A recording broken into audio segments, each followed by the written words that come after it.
அரசின் கவனத்திற்கு கொண்டு செல்வோம். விரைவில் முதல்வருக்கு இப்போது சட்டமன்ற உறுப்பினர் சிந்தனை செல்வன் அவர்கள் கடிதம் எழுதியிருக்கிறார்.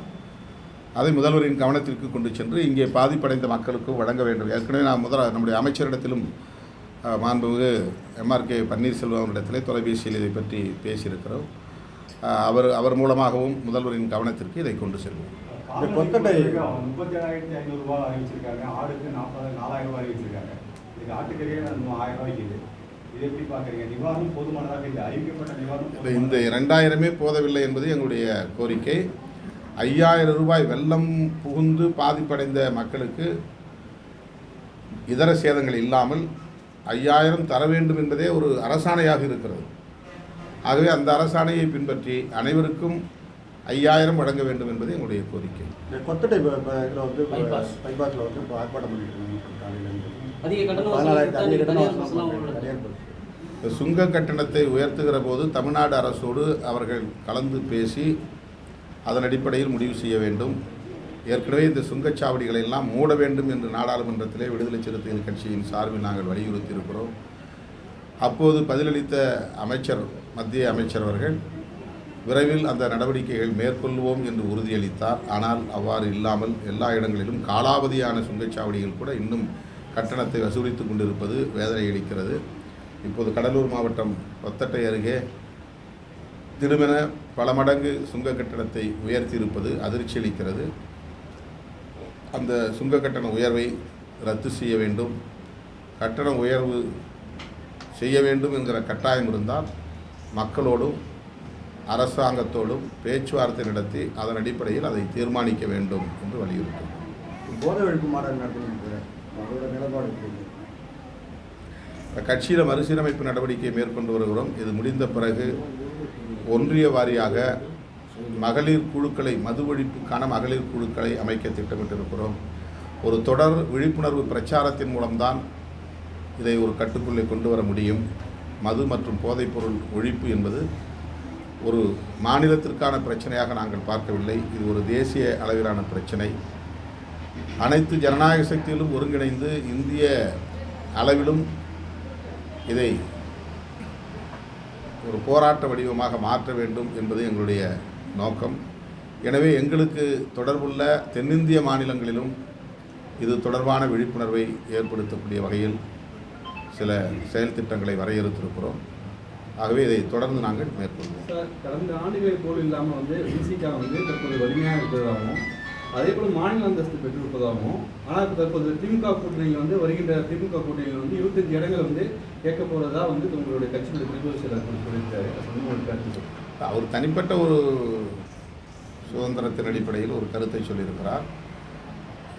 எவ்வளவு இடங்கள் வேண்டும் என்பதை கூட்டணியிலே நாங்கள் பேச்சுவார்த்தை நடத்துகிற போதுதான் முடிவு செய்வோம். முன்கூட்டியே இவ்வளவுதான் எங்களுக்கு வேண்டும் என்றெல்லாம் ஒரு வரம்பாக அதை ஒரு நிபந்தனையாக நாங்கள் முன்வைக்க வாய்ப்பில்லை. அப்படி எப்போதும் வைத்ததும் இல்லை. சட்டமன்ற எலெக்ஷனில் வந்து இரட்டை இலக்கில் வந்து உங்களுடைய சீட்டை கேட்கறதுக்கு வாய்ப்பு இருக்குமா?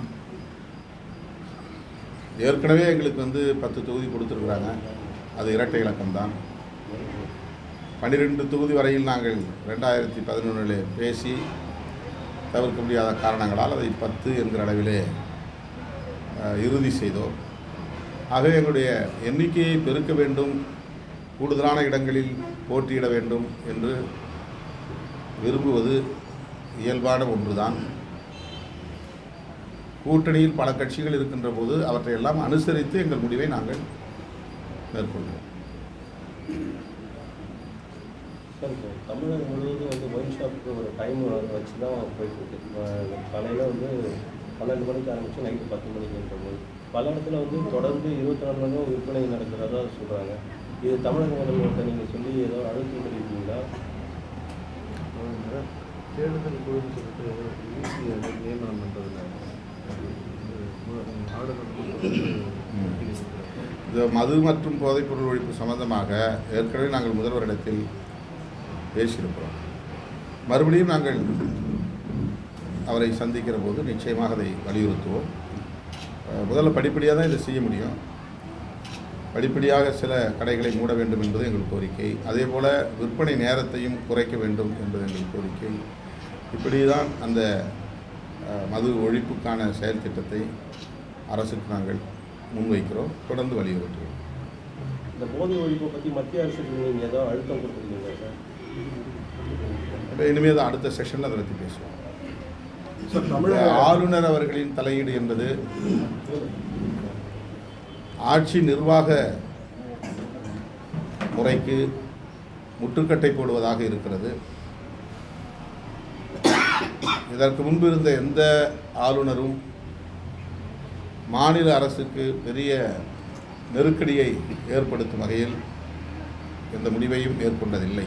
முரண்பாடுகள் வரும், ஆனால் மாநில அரசின் சுதந்திரத்தை அவர்கள் தடுத்ததில்லை, பறித்ததில்லை. ஆனால் தற்போதைய ஆளுநர் அவர்கள்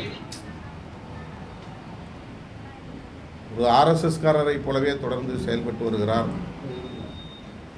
மாநில கட்சிகளின் மீது, மாநில அரசுகளின் மீது அவருக்கு ஒரு ஒவ்வாமை இருப்பதை பார்க்க முடிகிறது. வருகிற ஜனவரி 6ஆம் தேதி ஆளுநர் உரையோடு சட்டப்பேரவை கூடுகிறது. மறுபடியும் அவர் சட்டப்பேரவையில் மரபுகளை மீறி நடப்பாரோ என்கிற ஒரு அச்சமும் இருக்கிறது. துணைவேந்தர்களை நியமிக்கும் விவகாரங்களில்